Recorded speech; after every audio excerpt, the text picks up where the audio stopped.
At last, AWS has also woken up from the slumber and they are joining the generative AI bandwagon.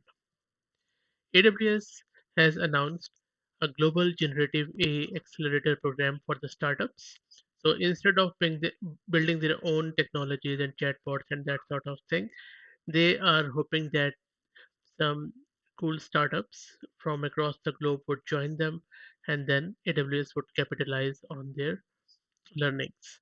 So, what AWS has done, it has started this generative AI accelerator program, which is a 10-week program designed to take the most promising generative AI startups around the world to the next level. We all know that generative AI is an incredible, exciting field that has the potential to revolutionize many industries. Tech startups will play an important role in bringing this technology into the mainstream. There are already various use cases where tech startups are doing great job in terms of generative AI. So if you're a startup and you have some product idea, then you should consider applying for this 10-week program. But there are a few prerequisites if you want to do that.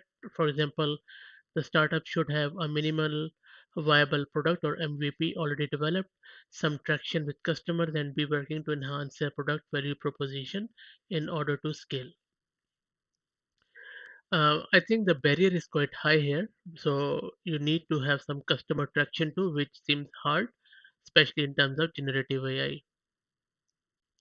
Though AWS says that this program is open for everyone, but I think with this barrier of customer traction and with an MVP, this would be hard.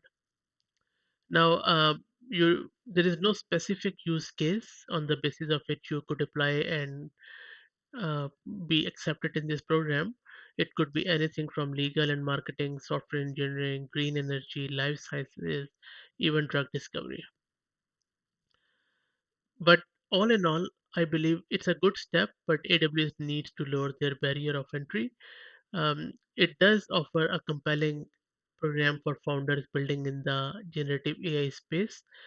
And by joining this program, the startups could interact with other startups to build something really great. So I believe that it will be a cool thing, but AWS again need to really become serious in it and maybe lower the entry barrier. And one last bit, this program will be started from April 17th, and I will put the link to its website in the video's description. I hope this sounds interesting to you as a startup. If you have any comments or feedback, please share them in the comments. Thanks.